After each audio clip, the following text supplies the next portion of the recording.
Big TV digital exclusive గా మనం చూస్తూ ఉన్నాం. ఆర్బీఐ గవర్నర్ గుడ్ న్యూస్ చెప్పారు. రెపో రేటును తగ్గించింది ఆర్బీఐ. దాదాపు 6.50 నుంచి 6.25% ఈ తగ్గింపు ఇచ్చారు. రెపో రేటు తగ్గించింది ఆర్బీఐ. ఇది ప్రజలకు గుడ్ న్యూస్ అనే చెప్పుకోవాలి. ఎకానమీ మందగిస్తున్న నేపథ్యంలో ఇటు కన్సెప్షన్ పెంచేందుకు ఈ నిర్ణయం తీసుకున్నట్లుగా కూడా తెలుస్తోంది. ఎంపీసీ సమావేశంలో ఇటు ఆర్బీఐ గవర్నర్ ఈ విషయాన్ని ప్రకటించారు. రెపో రేట్లు తగ్గడంతో ఇటు వడ్డీ రేట్లు కూడా తగ్గే ఛాన్స్ కనిపిస్తోంది. అలాగే ఇటు దీనికి సంబంధించి ఇటు పర్సనల్ హోమ్ లోన్స్, వెహికల్ లోన్లపై కూడా ఇటు వడ్డీ రేట్లు అయితే భారీగా తగ్గనున్నట్లుగా తెలుస్తోంది. ప్రస్తుతం ఈ విషయాన్ని ఇటు గవర్నర్ సంజయ్ ప్రకటించారు. ఇది ప్రజలకు గుడ్ న్యూస్ అనే చెప్పుకోవాలి. ఆర్బీఐ గుడ్ న్యూస్ చెప్పిన విషయాన్ని ఇటు ప్రజలైతే చేస్తున్నారు. ఎకానమీ మందగిస్తున్న నేపథ్యంలో కన్సెప్షన్ పెంచేందుకు ఆర్బీఐ గవర్నర్ ఈ నిర్ణయం తీసుకుంటూ ఉన్నారు. రెపో రేట్లు తగ్గడంతో ఇటు వడ్డీ రేట్లు కూడా తగ్గే ఛాన్స్ కనిపిస్తోంది. ఎవరైతే ఇటు లోన్స్ తీసుకున్నారో పర్సనల్ కానివ్వచ్చు, అలాగే హోమ్ లోన్స్, వెహికల్ లోన్స్ పై ఇటు వడ్డీ రేట్లు తగ్గనున్నాయి. ఇటు ఆర్బీఐ ప్రకటించిన ఈ నిర్ణయాన్ని ఇటు ప్రజలకు ఒక గుడ్ న్యూస్ అనే చెప్పుకోవాలి. ఇక దీనికి సంబంధించి మనకి అందుబాటులో ఉన్నారు ప్రముఖ ఎనలిస్ట్ నాగేంద్ర సాయి గారు. నమస్తే అండి.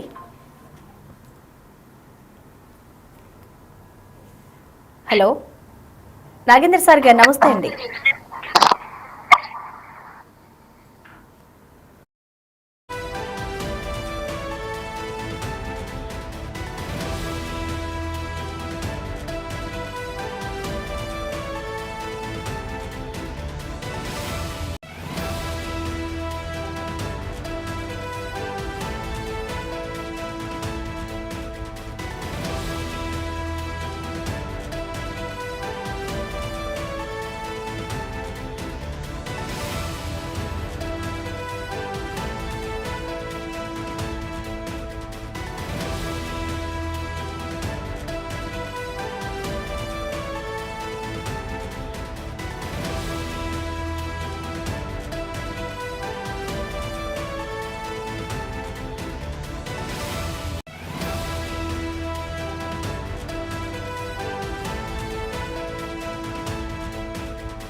సో మళ్ళీ మనీ మార్కెట్ లోకి పంపినవ్వాలంటే ఇది ఎకనామీ మనకి గ్రోత్ రావాలంటే ఇది తప్పకుండా వాళ్ళు డిసిజన్స్ తీసుకున్నారు.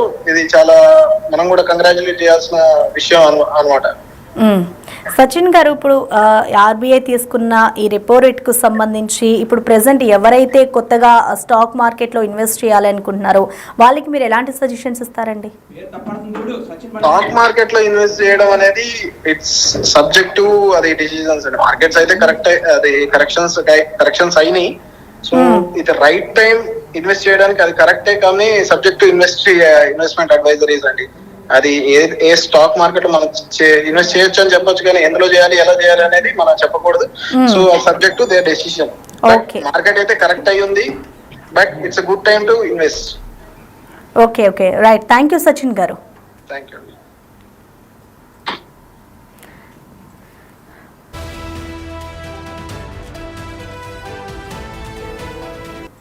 ఇక ప్రెసెంట్ అయితే మనం చూస్తూ ఉన్నాం, ప్రజలకి ఆర్బీఐ గుడ్ న్యూస్ చెప్పింది. ఎవరైతే ఇప్పుడు స్టాక్ ఎక్స్చేంజ్లో వాళ్ళు పెట్టుబడులు పెట్టాలి అనుకుంటున్నారో వాళ్ళందరికీ కూడా ఇది గుడ్ న్యూస్ అని చెప్పుకోవాలి. రెపో రేటు తగ్గించింది ఆర్బీఐ. ఇటు personal home loans, vehicle loans పై కూడా ఇటు వడ్డీ రేట్స్ అయితే తగ్గనున్నాయి. ఇటు దాదాపు 6.50 నుంచి 6.25% ఇటు తగ్గింపు నిర్ణయించారు. ఎంపీసీ సమావేశంలో ఇటు ఆర్బీఐ గవర్నర్ ఈ విషయాన్ని ప్రకటిస్తూ వచ్చారు. ఇప్పుడు మార్కెట్ ఇది భారీగా ప్రభావం కూడా చూపించకపోవచ్చు అంటూ కూడా ఎన్ఎస్లు చెప్పుకొస్తూ ఉన్నారు. అయితే ఇది అన్ని లోన్స్ కి కూడా ఈ రెపో రేటు వర్తిస్తుంది అంటూ కూడా చెప్పుకొస్తున్నారు. ఇప్పుడు ఎవరైతే స్టాక్ ఎక్స్చేంజ్ లో ఇన్వెస్ట్మెంట్ చేయాలి అనుకుంటున్నారో వాళ్ళకు కూడా ఇది ఒక గుడ్ న్యూస్ అనే చెప్పుకోవాలి. ప్రతి ఒక్కరికి కూడా ఎవరైతే లోన్స్ తీసుకున్న వారు కానివచ్చు, ఇన్వెస్ట్ చేసే బిజినెస్ మెన్స్ కి కూడా ఇది చాలా ఉపయోగకరంగా ఉంటుంది అంటూ కూడా చెప్పుకొస్తున్నారు. ప్రజలకి ఇప్పుడు ఆర్బీఐ ఒక గుడ్ న్యూస్ చెప్పింది. రెపో రేటు భారీగానే తగ్గించదని చెప్పుకోవాలి. దాదాపు 6.50 నుంచి 6.25% ఈ రెపో రేటును తగ్గిస్తూ వచ్చారు. దీనికి సంబంధించి మనకి అందుబాటులో ఉన్నారు ప్రముఖ ఎనలిస్ట్ నాగేందర్ సాయి గారు. నమస్తే అండి. నమస్కారం అండి. సార్ చెప్పండి, మనం చూస్తూ ఉన్నాం ఇప్పుడు ఆర్బీఐ అయితే ఒక నిర్ణయం తీసుకుంది. సో మొత్తంగా ఆ రెపో రేటు తగ్గించింది. దాదాపు 6.50 నుంచి 6.25% అయితే ఇప్పుడు ఆర్బీఐ ఈ నిర్ణయం ప్రకటించింది. సో ఎలా చూస్తారండి? సో దాదాపు 5 సంవత్సరాలు అయిందండి వడ్డీ రేట్లలో తగ్గింపు ఉంటుందని ఎంతో కాలంగా ఆశిస్తూనే ఉన్నాం. ఎందుకంటే కోవిడ్ తర్వాత కూడా తగ్గుతాయని అనుకున్నప్పటికీ ఈ ఇన్ఫ్లేషన్ కట్టడి కాని కారణంగా రిజర్వ్ బ్యాంక్ ఆఫ్ ఇండియా వడ్డీ రేట్లు తగ్గించలేని పరిస్థితి ఉండేది. కాకపోతే ఏంటంటే ఇప్పుడు తీవ్రమైన ఇన్ఫ్లేషన్ ఒకటి, గ్రోత్ ఆగిపోవడము, లాస్ట్ ఒక 4 క్వార్టర్స్ నుంచి 3 క్వార్టర్స్ నుంచి జీడిపి గ్రోత్ ఒకటి తగ్గుతోంది. అండ్ దానితో కన్సంప్షన్ కూడా బాగా తగ్గిపోతుంది. సేల్స్ పాయింట్ ఆఫ్ వ్యూలో ఆటోమొబైల్ సేల్స్ కానీ, 2 wheeler 4 wheeler sales, housing sales అన్ని తగ్గుతున్నాయి. సో వడ్డీ రేట్లు బాగా ఎక్కువగా ఉన్నాయి అని చెప్పి తీవ్రమైన ఒత్తిడి వస్తుంది. అండ్ దానితో డొనాల్డ్ ట్రంప్ వచ్చిన తర్వాత డాలర్ స్ట్రెంత్ అవడం, రూపీ వీక్ అవడం, ఇవన్నీ ఎఫెక్ట్స్ ఉన్నాయి. అయితే ఏదో విధంగా మళ్ళీ వడ్డీ రేట్లు తగ్గించకపోతే కన్జంప్షన్ ప్యాటర్న్ ని గాడిలో పెట్టడం కష్టం అన్న ఉద్దేశంతో ఈసారి ఒక 0.5% మేర వడ్డీ రేట్లు తగ్గించారు. ఈ 0.5% మేర వడ్డీ రేట్లు తగ్గించిన తరుణంలో మనకి బ్యాంక్స్ త్వరలో బ్యాంక్స్ కానీ, ఎన్బిఎఫ్సిస్ కానీ housing loans, personal finance loans తగ్గబోతున్నాయి. దీనితో ఎంఎస్ఎంఈ ఇండస్ట్రీ కూడా భారీ ఎత్తున ఊరట లభించబోతోంది ఈ వడ్డీ రేట్ల తగ్గింపు వల్ల. కొద్ది రోజుల్లో మనకి అధికారికంగా బ్యాంక్స్ అన్ని కూడా మెల్లిగా వడ్డీ రేట్లు తగ్గించే పరిస్థితి వస్తుంది.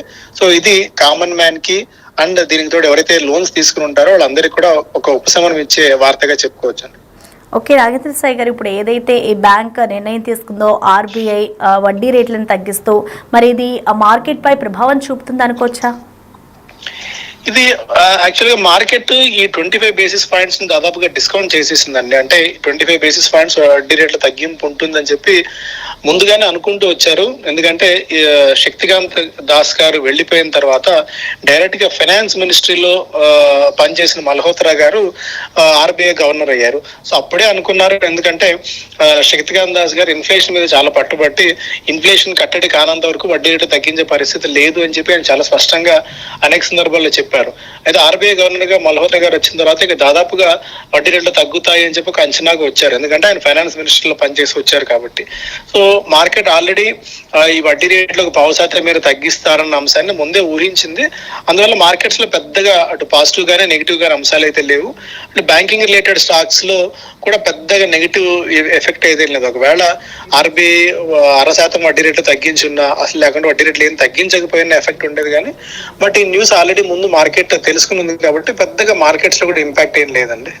ఓకే అండి, ఇప్పుడు కొత్తగా ఎవరైతే ఇన్వెస్ట్ చేస్తారో వారికి ఇది ఎలా ఉంటుంది అనుకోవచ్చండి? అంటే ఒక్కొక్కరు ఒక్కొక్క రంగాల్లో ఉంటూ ఉంటారు కదా, సో వాళ్ళకి ఎలా ఉంటుందండి? సో ఇది ఈ వడ్డీ రేట్ల తగ్గింపు ఎఫెక్ట్ అన్ని రంగాల మీద ఉంటుందండి. ఎందుకంటే ఒక్కసారి వడ్డీ రేట్లు తగ్గాయి అంటే కార్పొరేట్ దీనిలో హౌసింగ్ లోన్ తగ్గింది అనుకోండి, ఇప్పుడు ఈఎంఐ మనం ఒక 25,000 రూపాయలు ఈఎంఐ కడుతున్నాము. సో ఈ 0.5% మేర వడ్డీ రేట్ తగ్గింపు వల్ల నెలకు 500 రూపాయలు తగ్గవచ్చు, లేదంటే మనం కట్టాల్సిన డ్యూరేషన్ కొద్దిగా తగ్గుతుంది. సో మొన్నే బడ్జెట్ లో మనం చూసాం, దాదాపుగా ఇన్కమ్ ట్యాక్స్ రేట్స్ తగ్గించడం వల్ల 12,75,000 రూపాయల వరకు ఎలాంటి ట్యాక్స్ చెల్లించాల్సిన అవసరం లేకపోవడం వల్ల 1,00,000 కోట్ల రూపాయల వరకు ఎకానమీలోకి వస్తుందని చెప్పి ప్రభుత్వం భావిస్తుంది. ఇప్పుడు ఈ 0.5% మేర వడ్డీ రేట్లు తగ్గించడం వల్ల కూడా మళ్ళీ కన్సంప్షన్ పెరుగుతుంది. కన్సంప్షన్ పెరుగుతాయి అన్న ఉద్దేశంతో ఎఫ్ఎంసీజీ స్టాక్స్ కానీ, ఆటోమొబైల్ స్టాక్స్, ఎస్పెషల్లీ 2-వీలర్ 4-వీలర్ స్టాక్స్ అన్ని కూడా మెల్లిగా పెరుగుతూ వస్తున్నాయి. సో ఈ 0.5% మేర వడ్డీ తగ్గింపు ఎఫెక్ట్ అనేది మార్కెట్స్ ఖచ్చితంగా పాజిటివ్ గానే తీసుకుంటే, అయితే ఇమీడియట్ గా ఈ రోజు రేపు దీని నుంచి అద్భుతాలు జరుగుతాయని చెప్పను కానీ, లాంగ్ రన్ లో అట్లీస్ట్ ఒక 3 to 4 months ఆఫ్ టైంలో ఈ 0.5% మేర వడ్డీ రేట్ల తగ్గింపు అనేది మార్కెట్స్ ఒక పాజిటివ్ అండ్ ప్లస్ పాయింట్ అవుతుందండి. ఓకే అండి, థ్యాంక్ యూ నాగేంద్ర సాయి గారు.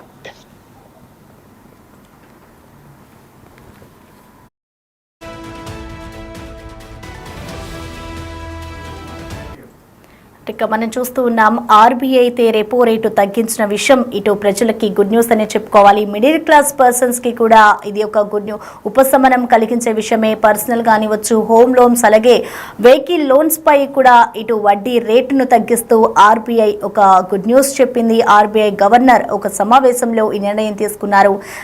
దాదాపు 6.50 నుంచి 6.25% ఈ వడ్డీ రేట్లను అయితే తగ్గింపు చూస్తారు. ఇటు పర్సనల్ కానివ్వచ్చు, హోమ్ లోన్స్, వెహికల్ లోన్స్ పై కూడా ఇటు వడ్డీ రేట్లు అయితే తగ్గను ఉన్నాయి. ఇటు అలాగే స్టాక్ మార్కెట్ పై కూడా ఇది కొంతమేర ప్రభావం చూపుతుంది అంటూ కూడా కొంతమంది చెప్పుకొస్తున్నారు. ఇప్పుడు ఎవరైతే ఈ స్టాక్ మార్కెట్కి సంబంధించి ఎవరైతే స్టాక్ మార్కెట్లో వాళ్ళు పెట్టుబడులు పెట్టాలి అనుకుంటున్నారో వాళ్ళందరికీ కూడా ఇది ఒక గుడ్ న్యూస్ అనే చెప్పుకోవాలి. ఇన్కమ్ ట్యాక్స్కి సంబంధించి మొన్ననే కేంద్రం ఒక నిర్ణయం తీసుకుంది. 12 లక్షల వరకు కూడా ఒక ఎక్సెప్షన్ ఇచ్చింది. ఇప్పుడు మళ్ళీ రెపో రేట్ను తగ్గిస్తూ కూడా ఇటు సెంట్రల్ నిర్ణయం తీసుకోవడం పట్ల కూడా ఇటు అందరూ కూడా సంతోషం వ్యక్తం చేస్తూ ఉన్నారు. ఇది ప్రతి ఒక్క లోన్కి కూడా ఇది వర్తిస్తుంది అంటూ కూడా ఇటు ఎనలిస్టులు అయితే చెప్పుకొస్తూ ఉన్నారు.